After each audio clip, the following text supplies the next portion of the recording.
Ó, boa noite, galera. O Brasil está no caminho para voltar ao primeiro escalão do basquete ou ainda temos um caminho longo pela frente? Cara, eu ia mesmo ler essa pergunta antes da gente mudar de assunto, porque ainda é do mesmo, obviamente.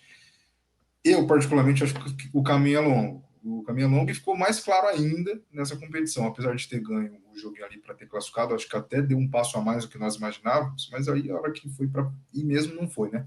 Fábio, o que você tem para dizer sobre a seleção brasileira? Se é uma renovação, vai ter que olhar mais para a base, para a garotada, ou esse time que jogou dá para dar uma trabalhada, jogar um pré-olímpico melhor e tentar ir para as Olimpíadas, né? Lembrando que o Brasil ainda tem chance de ir, mas remotas. Fabião. Cara, eu vi uma manchete sobre uma análise do desempenho do Brasil nessa Copa do Mundo que acho que traduz muito bem a condição da seleção nesse momento. O Brasil, a seleção brasileira não é uma piada. Simples assim. O que muita gente pensou assim, nossa, mas Brasil, eu não sei nem o nome dos jogadores direito. Tá muito longe. Tá um abismo entre as outras seleções de maior potencial.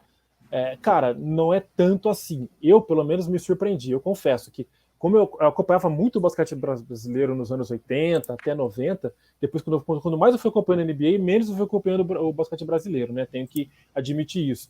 Mas por mais que eu não tenha tanto conhecimento assim dos jogadores aqui, a gente sabe que é difícil, sim. Existe uma diferença muito grande, mas eu vejo que está sendo feito um trabalho bom. Alguns jogadores estão começando a ter um pouco de experiência lá fora, né? Infelizmente, alguns batem e voltam em tudo, mas na Europa mesmo, você vê. Acabamos de falar aqui que o basquete da Sérvia é muito forte, o Iago tá lá, cara. Não sei se ele acabou de ir agora para a Estrela Vermelha.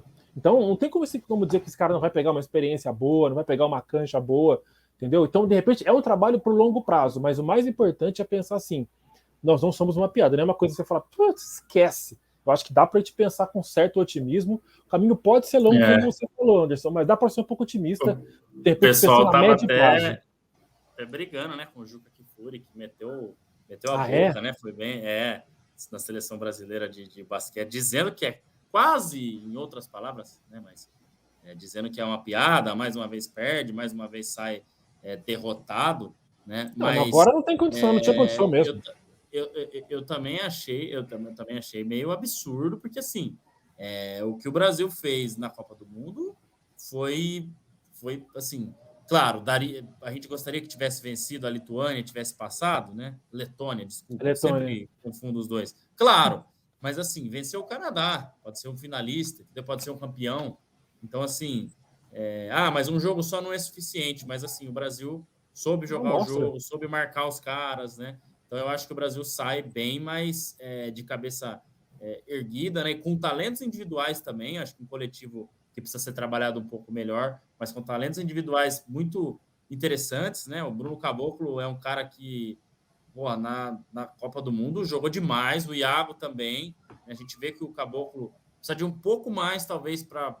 Né, ele não conseguiu despontar na NBA, mas a gente vê que ele é um cara que teria condições, sim, né, talvez um pouco mais de foco, um pouco mais de treino, a gente sabe que tem tudo isso também. Mas eu diria que o Brasil sai fortalecido.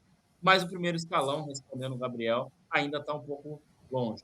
Né? E isso aí ainda a gente vai demorar um pouco mais, né? Talvez desenvolver mais jogadores, ter cada vez melhores seleções, para a gente encostar mais nesse primeiro escalão. Né? Eu acho que não dá para dizer, o Brasil, não é nem o segundo escalão mais, aquela piada, né, que até um tempo atrás a gente ouvia muito, né, o pessoal falando muito da seleção brasileira, mesmo na geração de ouro, né, que foi com o Nenê, Splitter, Leandrinho e etc. Mas eu acho que o Brasil sai fortalecido dessa competição.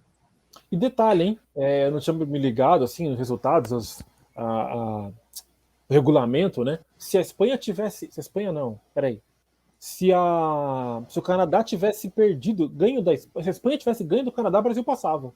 O Brasil estava nas Olimpíadas, exato. Porque Porto Rico foi eliminado, República Dominicana foi eliminado, o Brasil tinha sido eliminado, mas tinha vantagem em cima de todos esses times e do Canadá. Então, se o Canadá perde aquele jogo que foi definido por 2 ou 3 pontos, o Brasil iria para a Olimpíada e o Canadá e República Dominicana e Porto Rico teriam que brigar pela vaga no pré-olímpico do ano que vem.